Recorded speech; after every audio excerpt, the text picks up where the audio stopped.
আসসালামু আলাইকুম রহমতুল্লাহি ওবরকাতুহু। সম্মানিত দর্শক, আলোচনার শুরুতেই আপনাদের কাছে ক্ষমা চেয়ে নিচ্ছি। আমার কণ্ঠস্বরটি গত কয়েকদিন যাবৎ বেশ বসে গিয়েছে।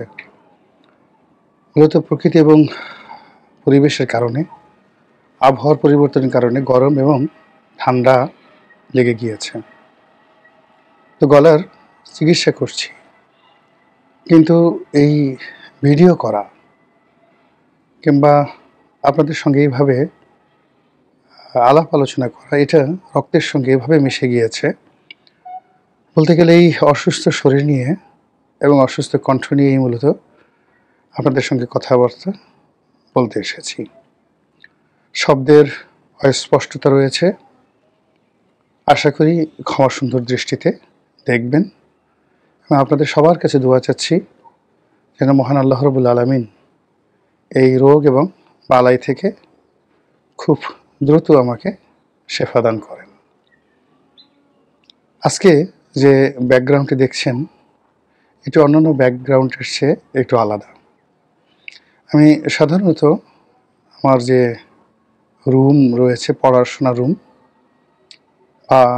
অফিসে আমার যে এক্সিকিউটিভ রুম রয়েছে, সেখানে আমি সাধারণত এই ভিডিওগুলো করি। আমার বাসাতেও করি, ড্রয়িং রুমে বসে করি, অফিসে করি। আর আমার একটা আল্লাহর মেহেরবানিতে ছোট বাগান বাড়ি আছে ঢাকার সাভারের যে অরুণাপল্লী, সেই অরুণাপল্লীতে। তো অরুণাপল্লীর এই বাগান বাড়ির ব্যালকনিতে বসে এই ভিডিওটি করছি।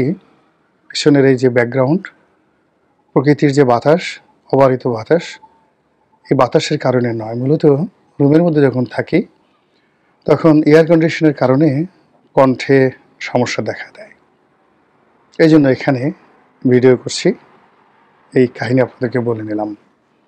আজকের যে বিষয়বস্তু, সেই বিষয়বস্তু কেমন যেন এলোমেলো হয়ে গেছে।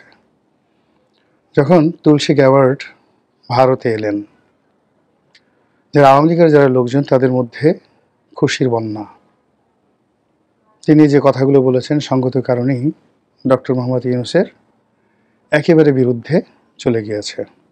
দ্বিতীয়ত, তিনি জনাব নরেন্দ্র মোদীর সঙ্গে বৈঠক করেছেন, আর আওয়ামী লীগের সব মানুষ। ডক্টর মোহাম্মদ ইউনূস ও ডোনাল্ড ট্রাম্পকে নিয়ে গুরুত্বপূর্ণ তথ্য দিল গোলাম মাওলা রনি। বোর্ডের সঙ্গে অফ স্ক্রিনে বা সাইড লাইনে গোপন বৈঠক হয়েছে এবং তুলসী গ্যাওয়ার্ড নরেন্দ্র মোদীর অনুরোধে অজিত দোভালকে নিয়ে শেখ হাসিনাকে বাংলার জমিনে আবার ক্ষমতায় বসানোর জন্য যে কূটচালগুলো দরকার, সেগুলো তিনি দেবেন। তারই প্রেক্ষিতে বাংলাদেশের শাসন ব্যবস্থা, সরকার ব্যবস্থা এবং সর্বোপরি এখানকার যে সংখ্যালঘুদের প্রতি নির্যাতন, এটি নিয়ে তিনি যে বক্তব্য দিয়েছেন তা সরকারের জন্য ভীষণ রকম বিব্রতকর। সরকার এখানে প্রতিক্রিয়া দেখিয়েছে। সরকারের বিভিন্ন কর্তা ব্যক্তি নানাভাবে কথা বলেছে। সরকার বিরোধী যারা শক্তি, তারা উল্লসিত হয়েছে। সরকারের যারা পক্ষের লোক, তারা আবার মুহূর্তের মধ্যে উল্টে গিয়েছে। তো এই অবস্থাতে আওয়ামী লীগের যারা লোকজন, তারা ফেসবুকে বিভিন্ন রকম উত্তেজনা তৈরি করছেন।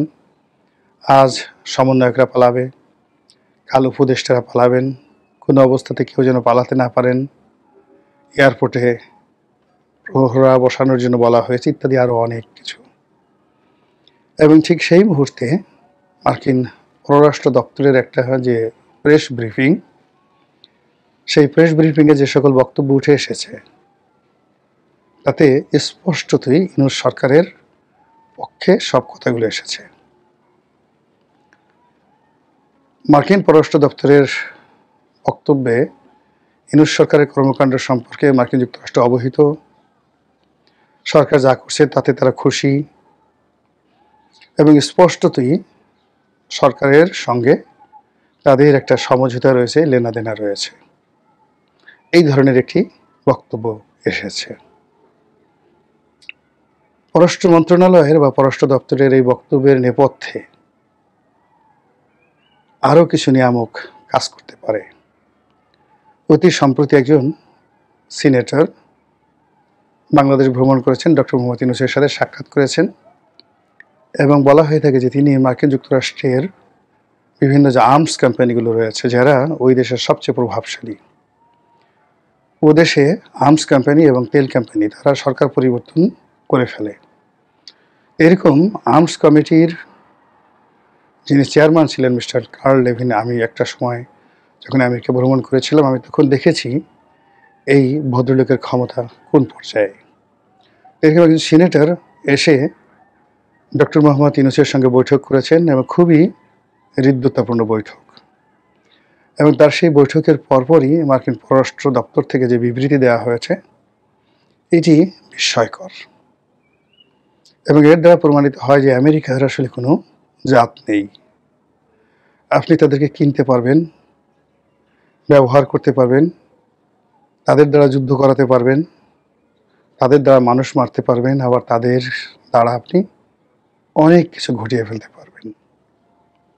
এমনিতে ডক্টর মোহাম্মদ ইউনূসের অনেক লবিস্ট গ্রুপ রয়েছে, বিশেষ করে ডেমোক্রেটিক মহলে।